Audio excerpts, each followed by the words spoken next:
तृतीय वर्ष भूगोल के विद्यार्थियों का YouTube चैनल पर स्वागत।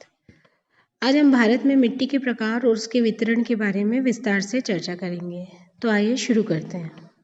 भारत में अनेक प्रकार के उच्चावच, भू आकृतियाँ, जलवायु और वनस्पतियाँ पाई जाती हैं। इन सभी के कारण भारत में विभिन्न प्रकार की मिट्टियाँ विकसित हो गई हैं। जलोढ़ और काली मिट्टी को भारत की सबसे अधिक उपजाऊ मिट्टी के रूप में जाना जाता है। इस क्षेत्र में भारत की लगभग 80% जनसंख्या निवास करती है।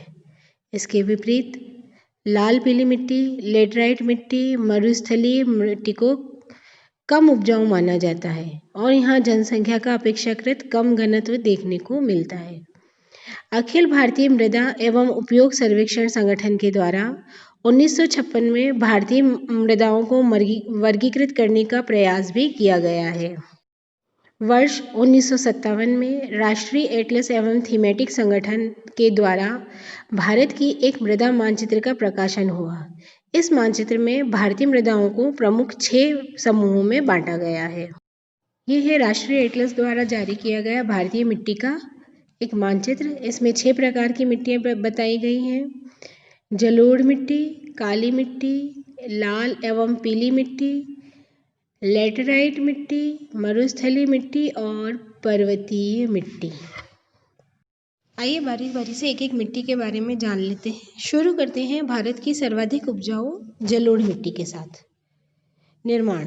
इस मिट्टी का निर्माण नदी के द्वारा ढोकर लाए गए जलोढ़ीय पदार्थों से हुआ है और यह मिट्टी भारत की सबसे महत्वपूर्ण मिट्टी मानी जाती है। जलोढ़ मिट्टी का विस्तार क्षेत्र। इस मिट्टी का विस्तार मुख्य रूप से हिमालय की 3 प्रमुख नदी तंत्रों गंगा, ब्रह्मपुत्र और सिंधु नदी के बेसिनों में पाया जाता है। इसके अंतर्गत यूपी, बिहार, पश्चिमी बंगाल, पंजाब, हरियाणा, असम के मैदानी क्षेत्र, पूर्वी तटीय मैदान आदि आते हैं। जलोढ़ मिट्टी की विशेषताएं। यह मिट्टी बहुत ही उपजाऊ होती है। इस मिट्टी में पोटाश, फास्फोरस, चूना अधिक मात्रा में पाया जाता है। इसमें नाइट्रोजन और जैव पदार्थों की कमी होती है क्योंकि ये निरंतर बहते हुए नदी जल के द्वारा बनती है, इसलिए इसमें जैव पदार्थ और नाइट्रोजन कम रहती है। ये मिट्टी चावल, गेहूँ, गन्ना, दलहन आदि अनाजों के लिए बहुत ही उपयुक्त मानी जाती है। ये मिट्टी उर्वर होती है, इसी कारण से गहन कृषि के लिए काम आती है और इसके पृष्ठ में जनसंख्या का सघन बसाव आपको देखने को मिल जाएगा। पंजाब और हरियाणा में इसी मिट्टी में व्यावसायिक रूप से मुद्रा कमाने के लिए कृषि की जाती है। जलोढ़ मिट्टी को पुनः 2 भागों में बांटते हैं, खादर और बांगर। खादर मिट्टी ये नवीन प्रकार की जलोढ़ मिट्टी होती है। इनमें महीन मिट्टी के कण पाए जाते हैं। इस मिट्टी वाले क्षेत्रों में हर वर्ष बाढ़ का पानी पहुंचता है। ये मिट्टी अपेक्षाकृत अधिक उपजाऊ होती है। इस मिट्टी में चूने की ग्रंथि नहीं मिलती और इस मिट्टी में सिंचाई भी अपेक्षाकृत कम ही होती है। प्लेस्टोसीन युग से अब तक हो ही रहा है। दूसरी है बांगर या भांगर मिट्टी। ये पुरानी जलोढ़ मिट्टी होती है। इसमें खादर की अपेक्षा मिट्टी के कण मोटे मोटे पाए जाते हैं। यहाँ प्रतिवर्ष बाढ़ का पानी नहीं पहुँचता, इसलिए इस मिट्टी में उपजाऊपन कम होता है। इस मिट्टी में चूने की ग्रंथियाँ पाई जाती है और खादर मिट्टी की अपेक्षा इसमें अधिक मात्रा में सिंचाई भी करनी पड़ती है। दूसरी जो सबसे महत्वपूर्ण मिट्टी है वो है काली मिट्टी। इस मिट्टी का निर्माण ज्वालामुखी लावा से हुआ है। इसी कारण इस मिट्टी का रंग काला होता है और इसे स्थानीय भाषा में रेगर के नाम से भी जाना जाता है। इस मिट्टी के निर्माण में जनकशैल और जलवायु ने अपनी महत्वपूर्ण भूमिका निभाई है। काली मिट्टी का विस्तार। इस मिट्टी का मुख्य विस्तार दक्कन के पठार क्षेत्र में है।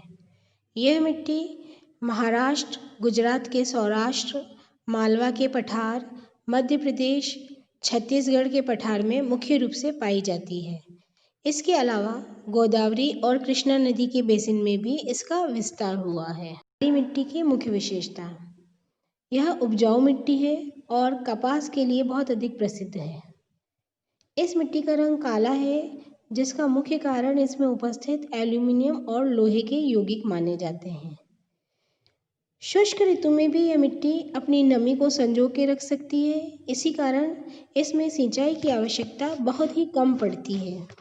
और शुष्क ऋतु में इस मिट्टी में नमी निकलने से मिट्टी में चौड़ी और गहरी दरारें पड़ जाती है, जिससे इसमें अच्छी तरह से वायु का मिश्रण हो जाता है। और मानसून में जैसे ही पहली बौछार पड़ती है, ये दरारें भर भरा कर ढह जाती है। इस कारण इस मिट्टी में प्राकृतिक रूप से जुताई हो जाती है। गीली होने पर काली मिट्टी चिपचिपी होती है, इस कारण इसकी जुताई करना मुश्किल होता है। ये मृदा में कैल्शियम कार्बोनेट, मैग्नीशियम, पोटाश, लोहा, एल्यूमिनियम और चूने जैसे पौष्टिक तत्वों से भरपूर होती है, परंतु इसमें फास्फोरस, नाइट्रोजन और जैव पदार्थों की कमी बनी रहती है। तीसरी जो मिट्टी आती है वो है हमारी लाल पीली मिट्टी। इस मिट्टी का निर्माण ग्रेनाइट जैसे रवेदार आग्नेय शैलों और नीस जैसी कायांतरित शैलों के अपक्षय से होता है। इस मिट्टी में लाल रंग के रवेदार आग्नेय और रूपांतरित चट्टानों में लोहे के धातुकण होते हैं। इसका पीला रंग इसमें जलयोजन से आता है। विस्तार प्रायद्वीपीय पठार के पूर्वी और दक्षिणी क्षेत्रों में बहुत बड़े भाग पर लाल पीली मिट्टी पाई जाती है। इसमें तमिलनाडु, कर्नाटक, गोवा, दक्षिणी पूर्वी महाराष्ट्र, आंध्र प्रदेश, उड़ीसा, छोटा नागपुर का पठार, उत्तरी पूर्वी राज्यों के पठार आदि शामिल हैं। लाल पीली मिट्टी की प्रमुख विशेषताएं। लोहे के यौगिक अधिक होने के कारण इस मिट्टी का रंग लाल होता है। इस मिट्टी में भी जैव पदार्थों की कमी पाई जाती है। यह मिट्टी सामान्यतः कम उपजाऊ होती है, परंतु इसमें अधिक उर्वरक, सिंचाई आदि के द्वारा उत्पादकता को बढ़ाया जा सकता है। इस मिट्टी में पोटाश और एल्यूमीनियम पर्याप्त मात्रा में होते हैं, जबकि फास्फोरस, नाइट्रोजन और चूने की कमी रहती है। यह मिट्टी ज्वार, बाजरा, मक्का, मूंगफली, तंबाकू, फलों की खेती के लिए उपयुक्त मानी जाती है। चौथी है लेटराइट मिट्टी। इस मिट्टी का निर्माण उच्च तापमान, अधिक वर्षा वाले क्षेत्र में अधिक होता है और भारी वर्षा में अत्यधिक निक्षालन यानी कि लीचिंग हो जाने का परिणाम है। इसका विस्तार और इसका क्षेत्र। यह मिट्टी मुख्य रूप से अधिक वर्षा वाले क्षेत्रों यथा कर्नाटक, केरल, तमिलनाडु, महाराष्ट्र, असम, मेघालय की पहाड़ी क्षेत्र और मध्य प्रदेश और उड़ीसा के शुष्क क्षेत्रों में पाई जाती है। लेटराइट मिट्टी की मुख्य विशेषताएं। यह मिट्टी कम गहरी, कंकरीली और कम उपजाऊ होती है। इसमें अत्यधिक मात्रा में प्राकृतिक एवं रासायनिक उर्वरक डालकर इसे खेती के योग्य बनाया जा सकता है। एल्यूमीनियम और लोहे के ऑक्साइड के कारण यह मिट्टी लाल भूरे रंग की होती है। इस मिट्टी में से चूना, पोटाश, नाइट्रोजन, फास्फोरस और ह्यूमस की मात्रा बहुत कम होती है। केरल, तमिलनाडु और आंध्र प्रदेश की लेटराइट मिट्टी काजू की फसल के लिए बहुत अधिक उपयुक्त मानी जाती है। इस मिट्टी में काजू के अलावा कहवा और मसालों की खेती बहुत अच्छी तरीके से हो सकती है। पांचवी है हमारी मरुस्थलीय मिट्टी। मरुस्थलों में दिन के समय का तापमान अधिक होने से चट्टानें फैलती हैं और रात में अत्यधिक ठंड या तापमान गिर जाने के कारण चट्टानें सिकुड़ती हैं। चट्टानों के इस फैलने सिकुड़ने से ही राजस्थान में मरुस्थलीय मिट्टी का निर्माण हुआ है। इस मिट्टी का विस्तार राजस्थान, पंजाब और हरियाणा के दक्षिणी पश्चिमी भागों में पाया जाता है। मरुस्थलीय मिट्टी की मुख्य विशेषताएं। यह बहुत ही कम उपजाऊ मिट्टी है। इस मिट्टी का रंग लाल और भूरा होता है। इस मिट्टी में ह्यूमस की मात्रा बहुत कम पाई जाती है।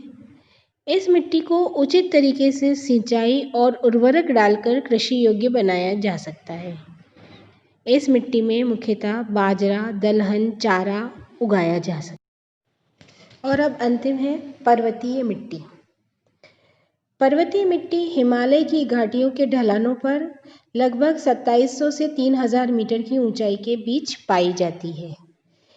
इन मृदाओं के निर्माण में पर्वतीय पर्यावरण के अनुसार बदलाव होता रहता है।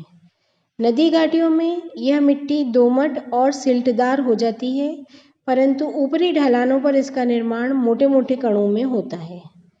नदी घाटी के निचले क्षेत्रों, विशेषकर नदी सोपानों और जलोढ़ पंखों आदि में यह मिट्टी बहुत उपजाऊ होती है। पर्वतीय मृदा में विभिन्न क्षेत्रों में विभिन्न प्रकार की फसलें उगाई जा सकती है। इसमें मक्का, चावल, फल, चारे आदि की कृषि की जा सकती है। आइए अब मैप के साथ थोड़ा सा रिवाइज कर लें।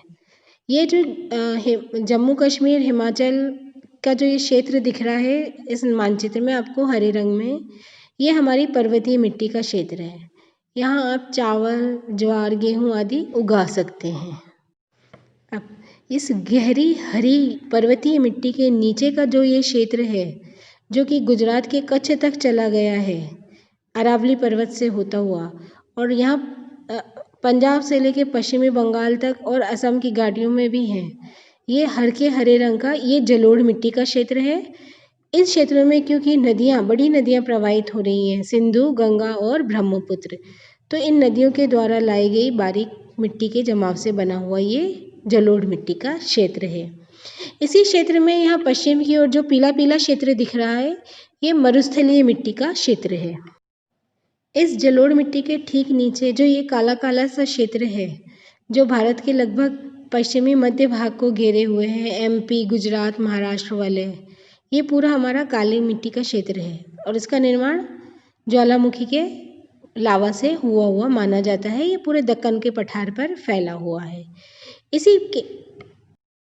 इसी काली मिट्टी के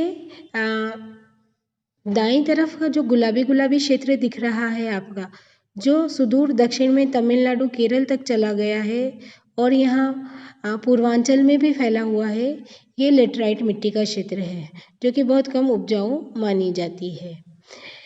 जो भारत के जो पश्चिमी तट पर, गोवा, केरल वाले तट पर जो बिल्कुल हल्का गुलाबी दिख रहा है, ये है आपका लेटराइट मिट्टी का क्षेत्र। इस मिट्टी में, जैसा कि आपको पता है, काजू और मसाले और कॉफ़ी बहुत अच्छी होती है, जबकि ये जो पूर्वी क्षेत्र का भाग है, ये हमारा लाल पीली मिट्टी का क्षेत्र है। तो